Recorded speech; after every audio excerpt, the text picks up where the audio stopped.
part of the filter process, and I'm gonna maybe explain it this way. So I'm just gonna write it down.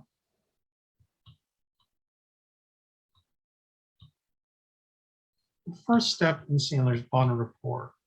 Okay. In other words, do you and the client vibe, man? Are you guys like grooving?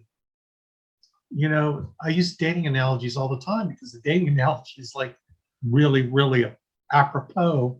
Think about your spouse. When you dated them, did you disclose everything about you? Like how you leave your dirty underwear on the bedroom floor all the time?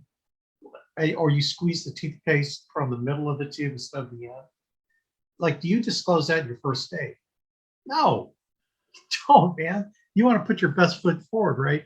You're trying to create a vibe. You want to see, but part of it is, do I vibe with this gal? Do I vibe with this guy? Is this something? Do I want to continue this date, right? You know what I'm talking about. And so it's like with a client, do you want to continue with this client? Because number one, you want to help them, but if they don't want to be helped, they're a-holes, or they're just like real cynical, or they're just, it's like, I don't know if I want to continue this. And I won't even, like, if I think that there's just something up, this gives you permission. I love the system. It gives you permission to ask that question. If I'm sitting with the husband and wife, the wife's like this with arms crossed, her lip poked out, and she's not looking at you. She has no eye contact with you, but the guy's into it. I'll say, hey, Joe, Mary, can I call timeout, please? They said, what do you mean?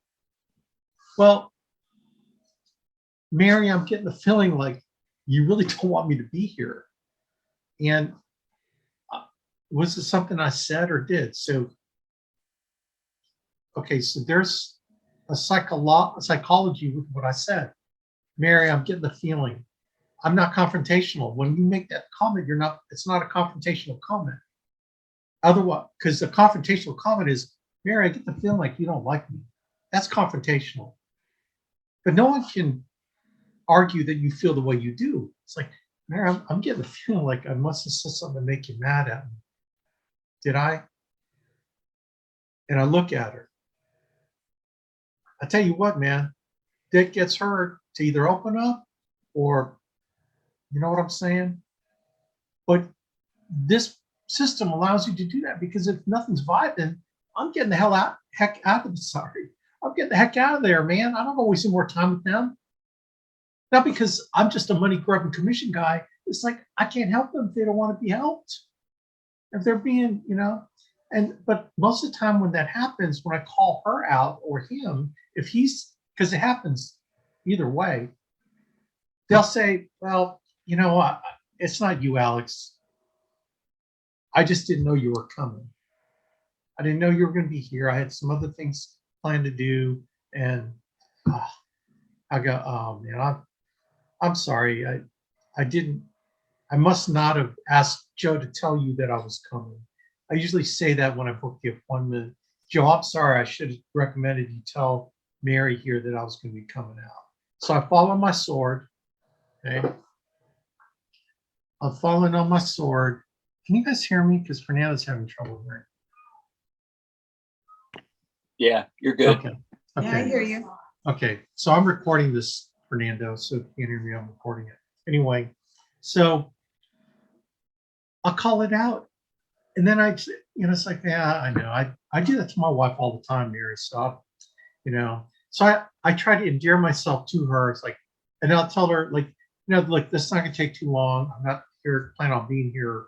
If I can't help you, I can't help you. But if I can, that's my job, is to help you. Okay. So just hanging there and whatever. Right. So I'll continue on, but I'll look at her, so I want to know that I want to continue on. Should I continue on if it's not vibing? Honestly, if I feel like there's this animosity in this thing here, I'm going to say, you know what? I'm just cut you guys on a bad night or something. Why don't we just reschedule when, things are a little bit maybe easier to talk, and, we can have a little more relaxed, because I feel like there's this tension that you guys have something else to do and you don't want to be with me. Am I right? Like seriously, gang, I will go that far because I'm not going to get anything done. So I'm going to call it. Okay, I'm going to call it the way I see it, and I want them to convince me. No, no, no, Alex, we really want to do this. It's just we got a million things going on. I just found out that my best friend died, and that's on my mind. Look, they'll if you got good bottom rapport, they're going to tell you why you're feeling this tension. But if you don't ever call it out and you just fake yourself out, you're going to not take care of them because you just conveniently blew that off. So the first thing, the first bag off the conveyor belt is, do we vibe here? Is this a cool thing that we're doing? Am I helping them? Right? Then the second thing, and these don't have to go necessarily in an order, but unless you get all these, this is called the upfront contract. So once everything's going good, it's like, well, Joe and Mary, look, the reason why I'm here and the reason why you invited me to your house is I'm here to help you find a program that's going to be affordable and that will cover what you're looking for. This is not going to take 3 hours, okay? I'm going to ask you a few questions and get to know a little about your situation. I'll find a little bit about your house. We'll find the perfect program customized for your situation.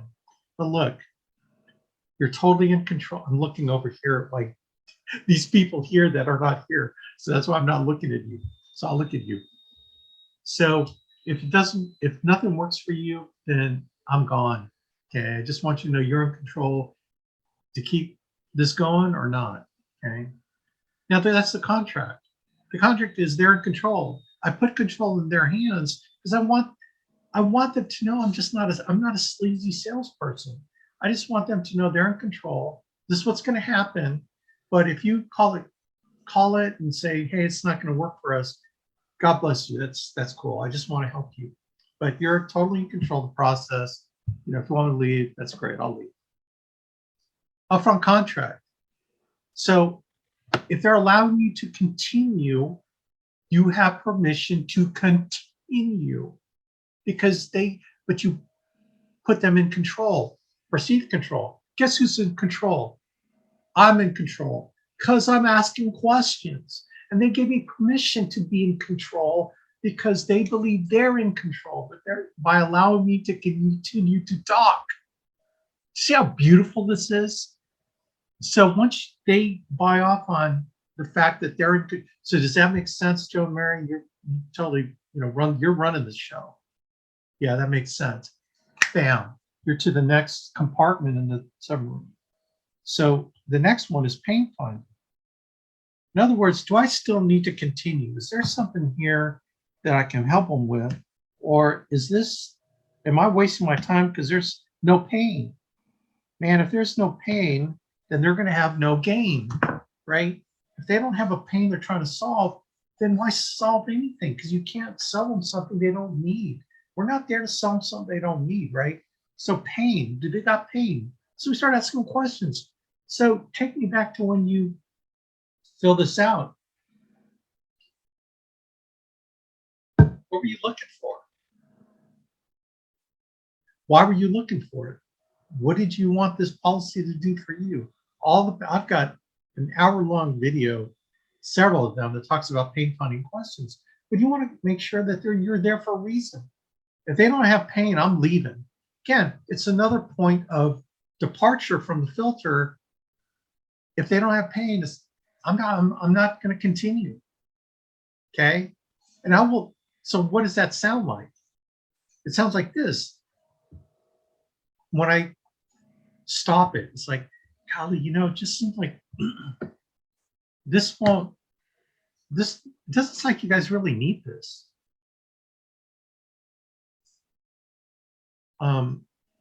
So I don't know that I should continue because,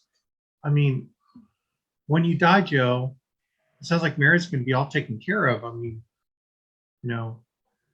You said you have work insurance, and then, you have this other policy, accidental policy,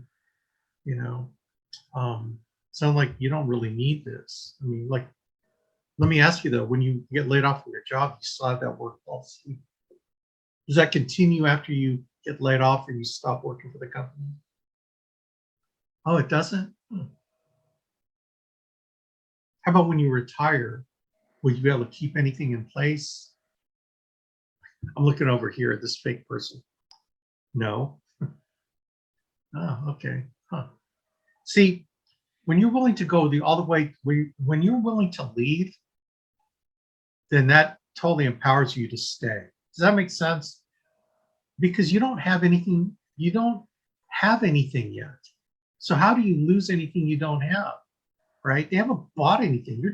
You're filtering them as much as they're filtering you. So if you don't got pain, man, emotional pain where it's, and I'm not going to teach it here. If you don't have the emotional pain part, then you got nothing. And when you get them to the point where, yeah, look,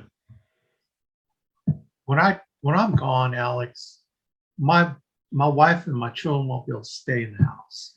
And we want to be able to have them stay in the house. Okay. Or, when I died,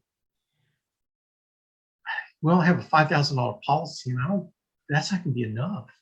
They're going to have to, I don't know, find the money.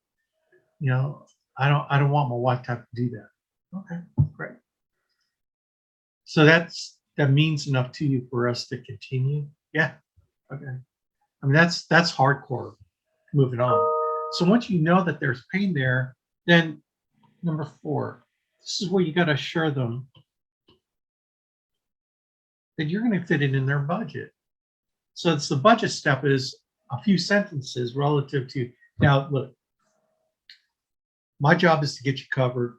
I'm going to, make sure, I'm going to ask you a bunch of questions, but my job is to make sure you can, I'm still looking over here, that you can afford it. Okay. So we've got 27 carriers.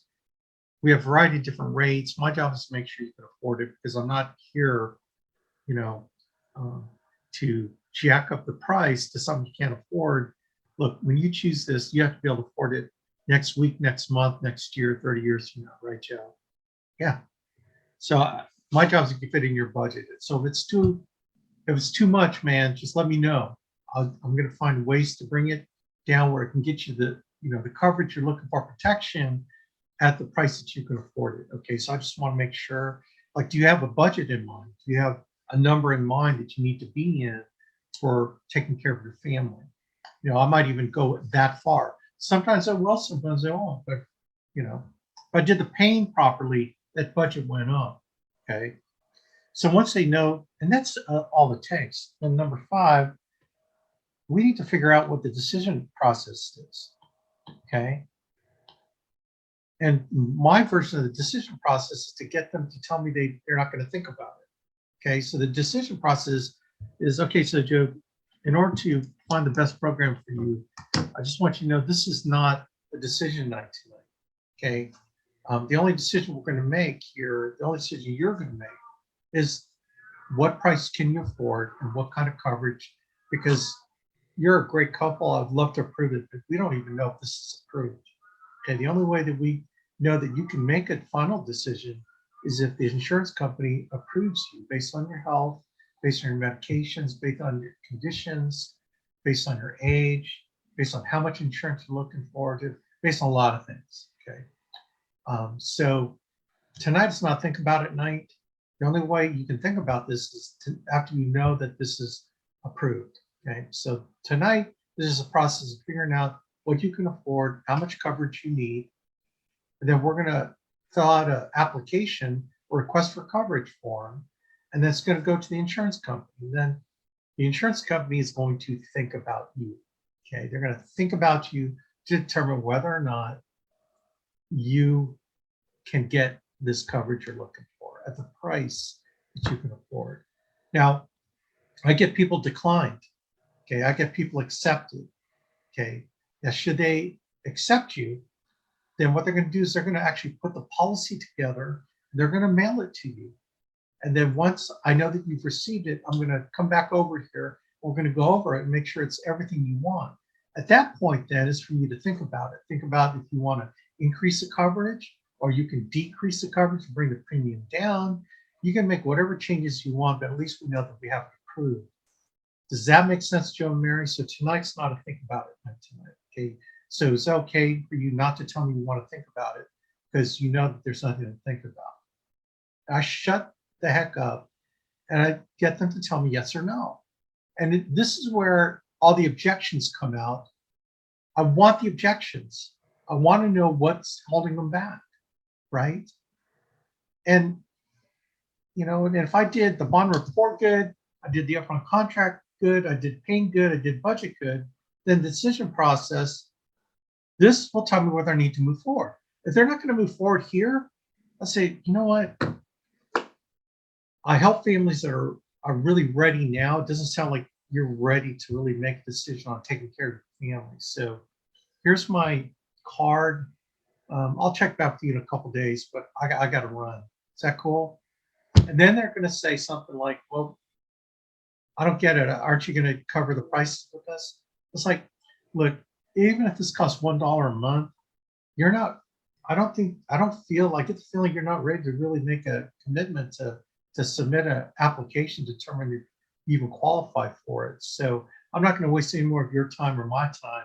When you're ready to put forth a request for coverage form, then I'm ready to help. Again, your power comes from you being willing to walk the heck away. Okay? So when they say, yeah, that sounds good, decision, and then it's fulfillment, we fulfill the contract. We ask questions, we come up with the rates based on our quoting tool. We give them the 3-option close. They pick one, we write it up. And then once we get all that done, we go to the post-sale process, which is locking in the sale. Hey, look, Joe, Mary, $149 a month is the price you chose. Now, let me ask you, do you feel good about that? Do you feel good about that price? Should they approve you that you can make that payment Christmas time, summertime, you're gonna have summer vacation, you're gonna probably spend a little bit more than you normally do, and the bills come in for that, you got to pay those bills off, and then you see this coming out of your bank account on the 5th of every month. Are you going to call me and cancel it?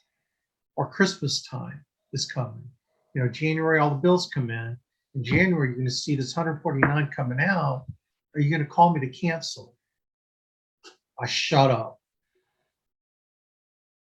I want them to sell me that they're committed to that $149. 30 years from now, $149 a month. Do you see any reason why you can't commit to that payment? And then if I hear a long pause, I see them looking at each other, I get this feeling that they can't afford it. I'm gonna say, you know what?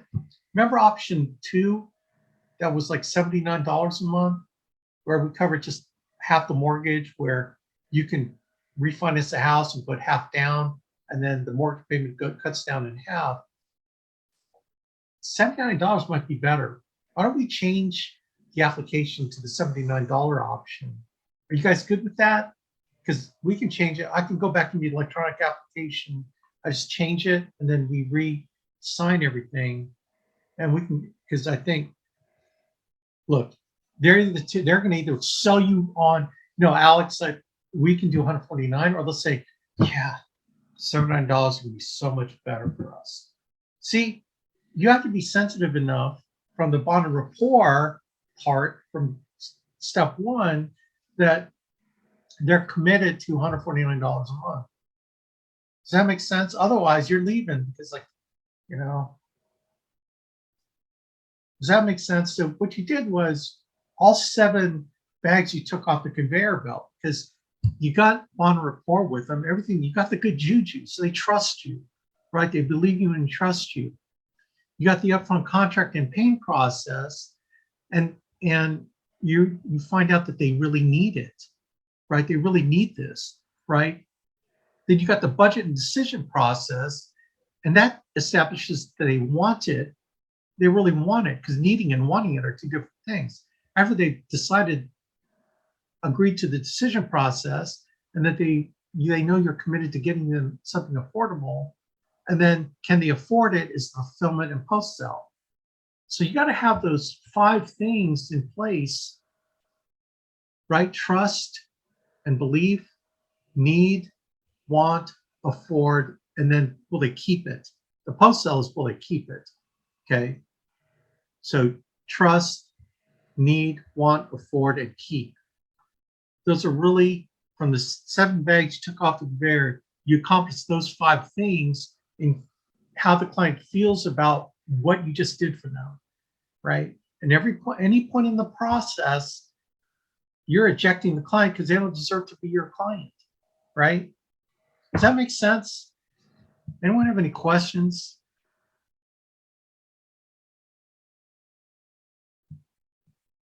And this is actually what the ATM does. Now, you don't need the ATM to do this, right? It is just a conversation.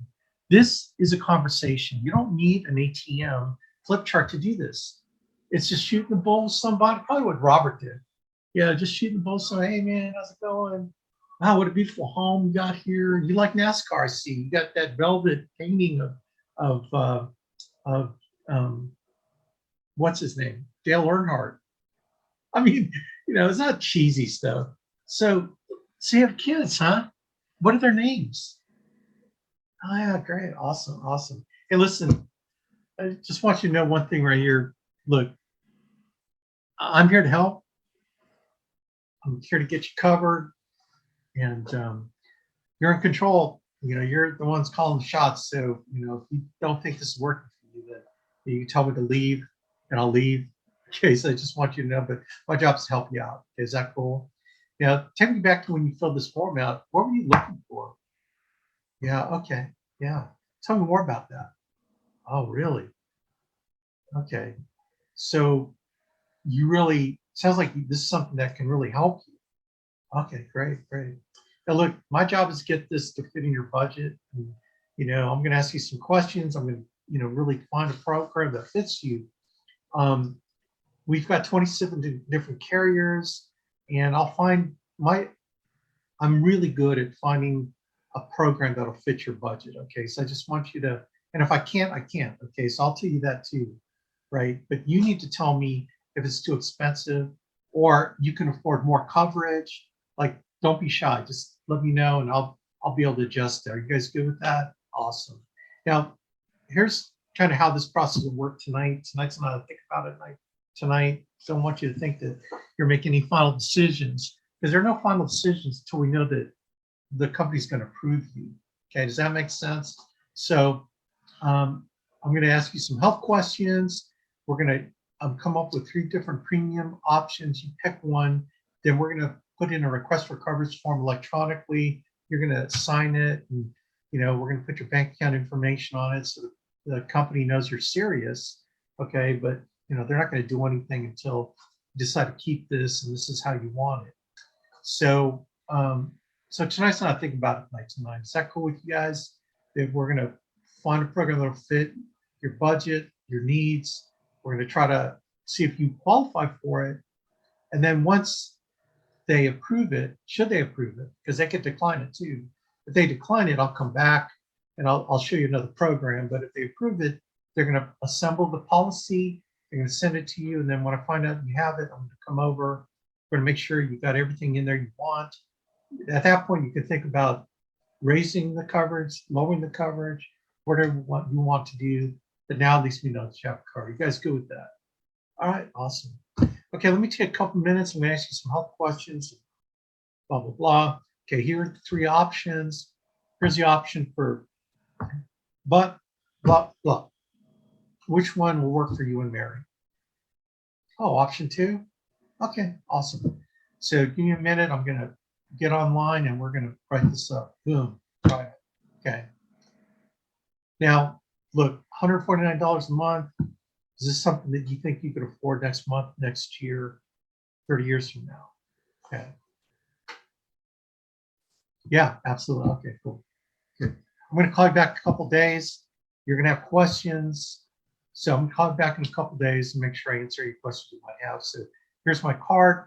Write down your questions and then I'll be able to answer them when I call you back. Okay, cool. Awesome. There you go. That's it, man. You don't need an ATM. You just take them through mentally those 7 things: bond and report, upfront contract, finding pain, making sure they feel comfortable with the budget, the decision process, 3-option close, right? And then the post sale, making sure that they're going to keep it. That's it, man.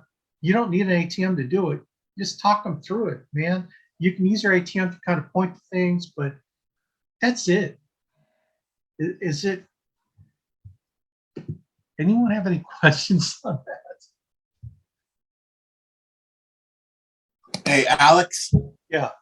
I gotta tell you, man, you've taught me so much, you know? Like, I'm a 20-year Wall Street vet, and I was always taught to tell them to stretch. You could afford $1,200 a month, do $1,500 a month. And what happens is you burn clients, and when they can't afford it, they hate you. And since you taught me to do that, like, I got that one guy for $1,250 a month. He was at $1,500. I pulled that on him. I said, "You sure you could afford it?" And he was like, "Yeah, well, let me do $1,250. Big deal, right? $250 less. But you know something? That is probably, you taught me a lot. That's probably that's a great thing that you taught me, and I've already used it. And nobody's doing that. Everybody's telling to stretch, and you become a different person. You become that person that cares about them, and you just. So I just want to say that's one that you taught me a lot. That's one of the top 10 right there. Thank you. That's awesome, dude. Well, thank you.